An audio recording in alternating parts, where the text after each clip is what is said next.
우리에게 돈은 무엇입니까? 지금 대한민국뿐 아니라 이 땅의 모든 사람들이 가장 관심을 갖고 있는 것은 바로 돈이라고 할 수 있을 것입니다. 물론 그렇지 않은 분도 계시겠죠. 그러나 부자 나라에 살건 가난한 나라에 살건 모든 이들이 나름대로의 방식으로 돈을 벌기 위해 새벽부터 밤늦게까지 일하고 있습니다. 최근 국내 각 서점가의 베스트셀러의 상위 리스트는 돈에 대한 내용의 책들이 차지하고 있습니다. 부동산 가격은 천정부지로 뛰어올랐고 주식 열풍은 사상 최고입니다. 모두가 돈을 추구하고 있습니다. 우리는 돈을 어떻게 바라보아야 할까요? 돈은 성과 함께 지극히 속물적이며 심지어 더러운 것인가요? 돈은 반드시 멀리 해야 하는 대상인가요? 너희가 하나님과 재물을 겸하여 섬기지 못하느니라고 하신 예수님의 말씀은 어떤 의미인가요? 성경에는 돈에 대해 부정적 견해로 볼 수 있는 구절이 많이 있습니다.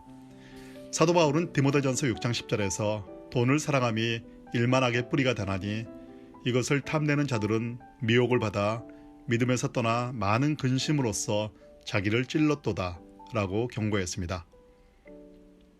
그러나 정말 돈을 초월해 살 수 있다면 더할 나위 없이 좋겠지만 현실적으로 돈을 회피하며 살 수는 없습니다. 돈이 없으면 이 사회가 기능할 수 없기 때문입니다. 종교계도 마찬가지입니다.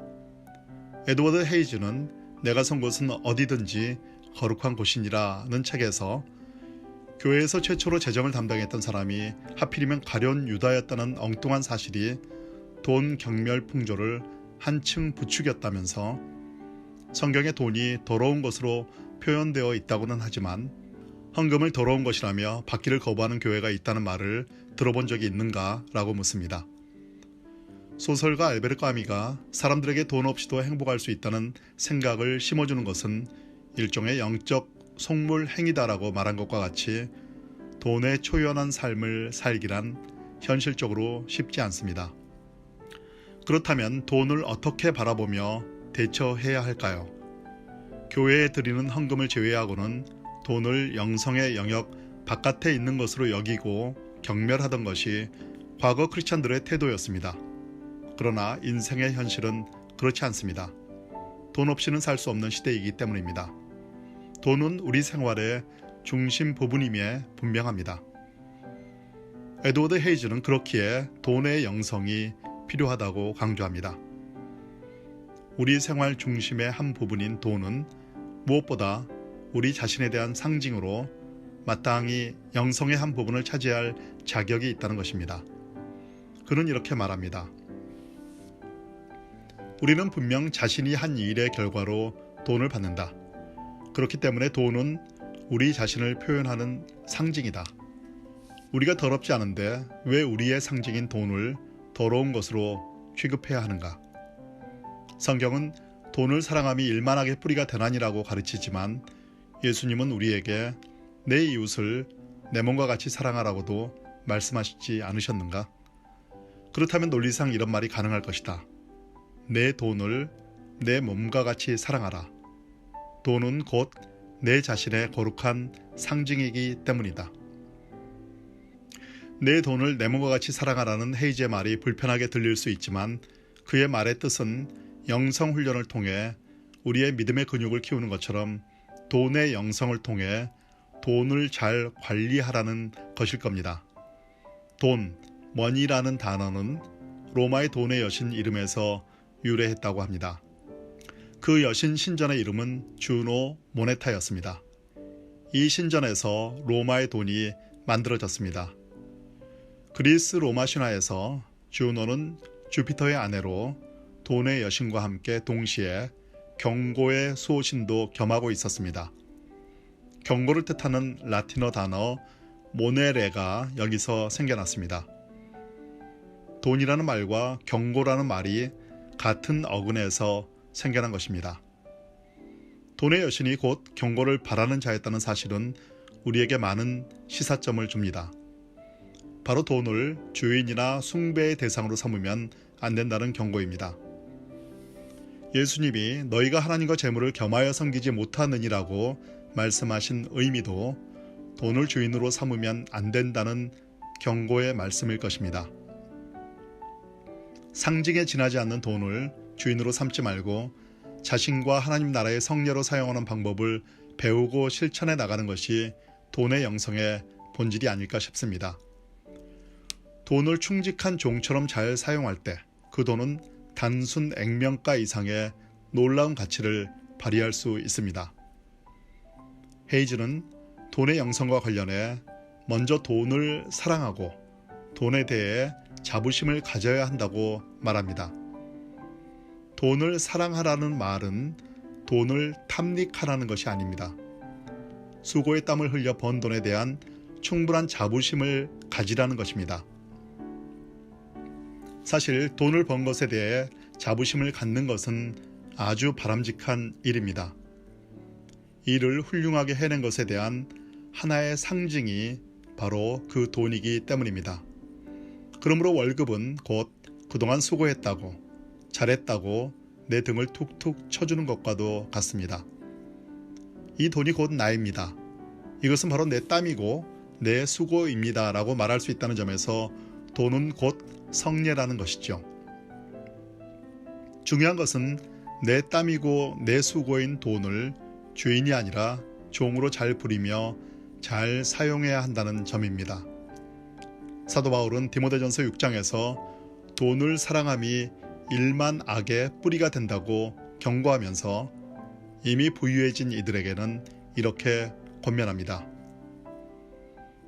내가 이 세대에서 부한 자들을 명하여 마음을 높이지 말고 정함이 없는 재물에 소망을 두지 말고 오직 우리에게 모든 것을 후히 주사 누리게 하시는 하나님께 두며 선을 행하고 선한 사업을 많이 하고 나누어 주기를 좋아하며 너그러운 자가 되게 하라.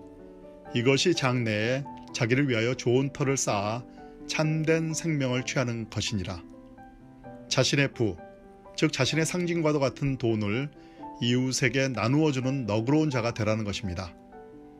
우리의 소유를 자신을 위해 사용하지 말고 헐벗은 자와 압제당하는 자들의 고통과 아픔을 치유하는 데 사용하라는 의미입니다.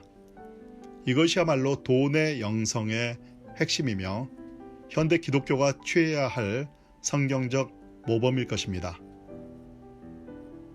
지금 돈을 숭배하는 배금 사상이 판을 치고 있는 현대 자본주의 사회 속에서도 돈의 영성을 보여주며 과감한 나눔을 실천하는 사람들을 많이 볼 수 있습니다.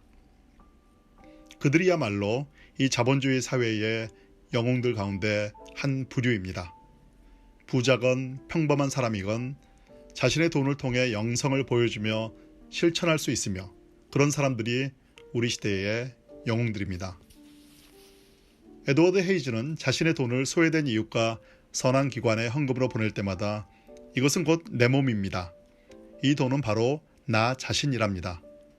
이 돈은 나의 사랑입니다. 라는 말과 함께 키스나 윙크를 담아 보낼 수 있을 것이라면서 우리는 돈과 일상을 기도와 예배로 승화시키는 태도를 길러야 한다고 말합니다.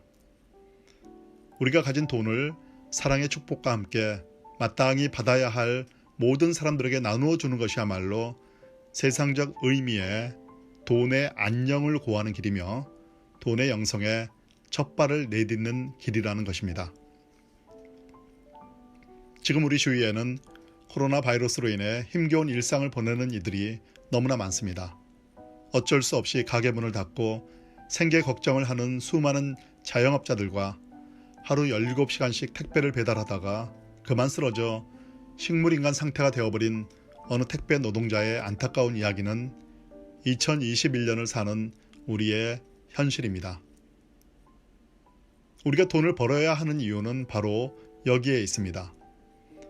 우리의 상징과도 같은 돈으로 사람들을 격려하고 그들을 살릴 수 있습니다. 돈이 없다면 단순한 격려만 할 수 있지만 돈이 있다면 실질적으로 사람들을 일으켜 세워줄 수 있습니다. 돈이 없어 안타까움만 느끼는 것보다 돈이 있어 실제로 도울 수 있다면 훨씬 더 좋겠죠. 그래서 정당한 방법으로 일하고 투자해 돈을 벌어야 합니다. 돈의 영성으로 충만한 너그러운 부자들을 통해 이 사회가 한결 따뜻해질 수 있습니다. 초대교회는 새로운 공동체, 새로운 하나님의 백성들의 모임이었습니다. 누구도 자신의 재산을 자신의 것이라고 주장하지 않았습니다. 어떻게 그것이 가능했을까요? 그것은 성령의 오심을 통해 뉴 노멀의 시대, 새 질서의 시대의 도래를 실제로 체감했기 때문입니다. 그 새로운 시대에 대한 깨달음과 경험이 그들을 멈출 수 없는 소유욕으로부터 해방시켜 주었습니다. 그럼으로써 모두가 충분했고 누구도 부족하지 않았습니다. 지금 우리에게도 새로운 뉴 노멀의 시대가 도래하고 있습니다. 단순히 코로나 바이러스가 사라진 포스트 코로나 시대가 아니라 우리의 가치관과 삶의 양상이 모두 이전과는 달라지는 시대입니다. 이런 뉴 노멀의 시대에 돈의 영성으로 무장된 크리스찬들을 통한 기적과 같은 우리 시대 초대교회 이야기들이 넘치기를 소망합니다.